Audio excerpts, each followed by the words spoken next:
I have some fantastic news for all of you today. A heartwarming story so wholesome, this kind of spirit could make the Grinch's heart grow 3 sizes. Today, it was made clear to a lot of people that I was right all along. They're finding out what I've known since the beginning of time, that James Corden is an unentertaining asshole whom is an absolute detriment to everything he's in. His presence makes the media that he infests worse. He is the worst part of the movies he is in. He is this miasma of unentertainment, the antithesis of fun. And today, he has been banned from a New York restaurant because he is a massive dickhead as well. Now, as you know, I've been preaching this like the gospel for years now. He's perhaps my least favorite celebrity, and I hold a personal grudge against him because he once took down a video I made tier listing his most embarrassing moments throughout his career. The video remained on my channel for about 15 minutes before it was manually taken down by his team, and I hold him personally accountable for that sin. Now, I've never met James Corden, and I've only ever heard rumors that he's insufferable to be around and pretty mean in general. I remember there was a comedy team that played a prank on him that made him like late for work, and he came across really bad there. There's also been a lot of stories from people that have either worked for him or met him where they said he was a real asshole. But to me, the biggest crime he'd ever committed in my eyes was just being cringe. I've never disliked him because of the stories I heard about him. That was just the cherry on top of how much I dislike his presence in all of the movies and shows that he somehow infests. He's just been in so much shit and makes it even worse. So let's go over the situation here today. James Corden's just one of those people where whenever I read something like revealing more about him being an asshole, I can't help but like almost celebrate a little bit, like wiggle my finger. You know, maybe I even stand up and hit a little boogie with it. Oh, what's that? The SpongeBob? Huh? Oh, James Corden's being an asshole? Oh, you don't say. Weird. It's almost like I knew it from the get-go. Oh, now hit him with the jerk. Now, before showing the manager reports here, I need to make it known that this has been a confirmed true story. This isn't just pulled out of someone's ass. James Corden has apologized for his actions here, and the owner of the restaurant has accepted the apology and says that he's rescinding the ban on him and he's welcome to come back. I think he should have stuck to his guns because now the only reason he's apologizing is because of public pressure, because this became such a huge story, it went viral. It's not that James Corden is actually apologetic. He just knows that it's a PR disaster, so he's trying to save face. So here's the full statement from the owner of the restaurant. Their name is Keith McNall, and they said this about James Corden. James Corden is a hugely gifted comedian. I'm going to stop you right there, Keith. We're not even a full sentence deep, and I've just got to make a quick correction here. He's not gifted, nor would he be considered a comedian by most people. He is like the most plain, boring person you could think of, like a default character in PC. But regardless, he continues, a hugely gifted comedian, but a tiny cretin of a man, and the most abusive customer to my Balthazar servers since the restaurant opened 25 years ago. I don't often 86 a customer, but today I 86'd Corden. It did not make me laugh. That statement does make me laugh, though. That's just so blunt, calling him a cretin and then 86ing him, saying it didn't make him laugh. Here's 2 examples of the funny man's treatment of my staff. Keith is coming in here with the claws. He's fuming, and rightfully so. I've said this a million times, I'll say it a million more, I'll scream it from the mountaintops.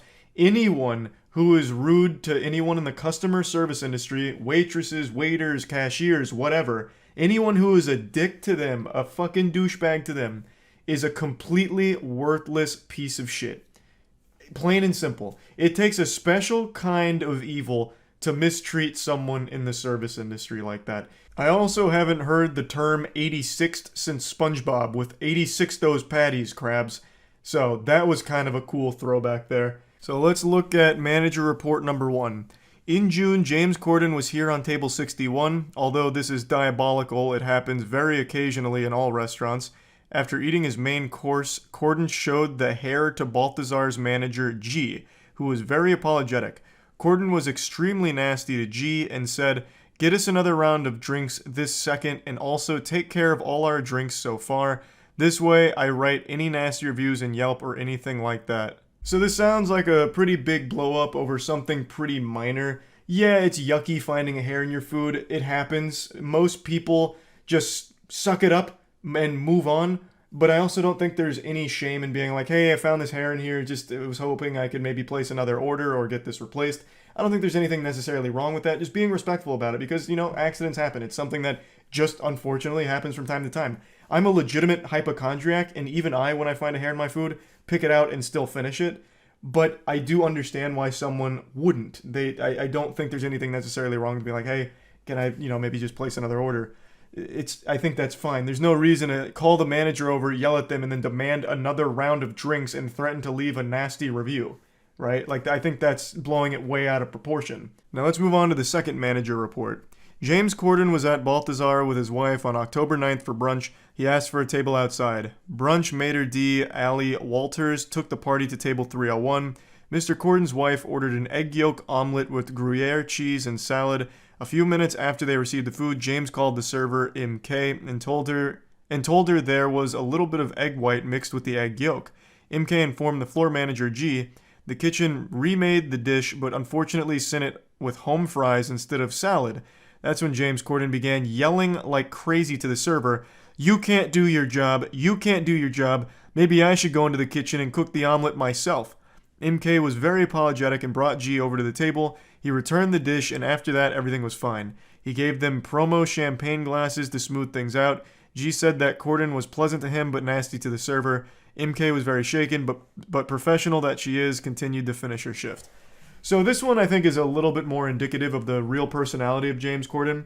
If something is slightly not up to his standards, he loses his temper about it. I think that's very par for the course from all the stories I've read about him, from workers as well as people that have met him, as well as that brief segment where you can see him kind of blowing up in the comedy sketch at his expense. He just seems like the kind of person that is very entitled and feels like they're superior to just normal people around him. So in that entitlement, he fucking blows up at them. "Oh, I'll go back there and cook it then. You guys can't do your jobs. Disgusting. I spit on you fucking plebeians. This is disgraceful. You sent me a dish with house fries instead of a salad? Are you trying to kill me? This is poison." And the fact that he shamelessly has done this twice now, and this one apparently in front of his wife, blows my mind. How anyone can do this in front of other people, especially people they care about, is something that will never compute with me. How do you not get embarrassed?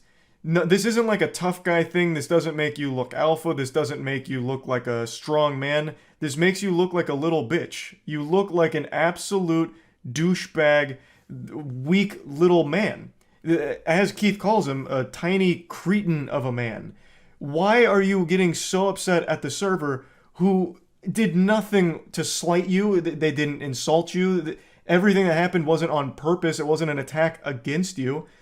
Sending the dish with house fries instead of a salad is an easy solution. Just be like, I actually wanted the salad. And then bang, they'll go get you the salad, I imagine. They're not going to sit there and like challenge you to fisticuffs like, "I will not get you the salad, and I'm throwing the gauntlet down." Oh, put him up, Corden. Like, it's just such an easy thing to calmly handle. But I guess not for James Corden here. So these were the two manager reports. Now, of course, this isn't anything like crazy. James Corden didn't flip the table and throw water in the face of the server or anything. But even still, this kind of behavior I never have any tolerance for. There is just never an excuse to be rude, mean, nasty, yell and scream at anyone in the service industry. For honest mistakes, there's no excuse for it. Now, if the servers were coming up to him and slapping him around and telling him, "Hey, idiot, you're stupid, and I hate your talk show," then maybe I'd understand him being like, "Hey, that kind of hurts. I'm a little upset about that." But they're just doing their job, right? They're just doing their job and getting by. There's just never a reason to be mean to someone in the service industry. So yeah, I just wanted to talk about this a little bit because whenever James Corden fails and makes a fool of himself, I can't help but smile and just take it back from a distance as a spectator sport and be like, "Yep, that's James Corden for you. You guys are seeing this, right? So I was right." Even though I know most people agree that James Corden isn't entertaining. So it's a very cold take, but it's one that I just keep mentioning anytime that it's brought up. So really, that's about it. See ya.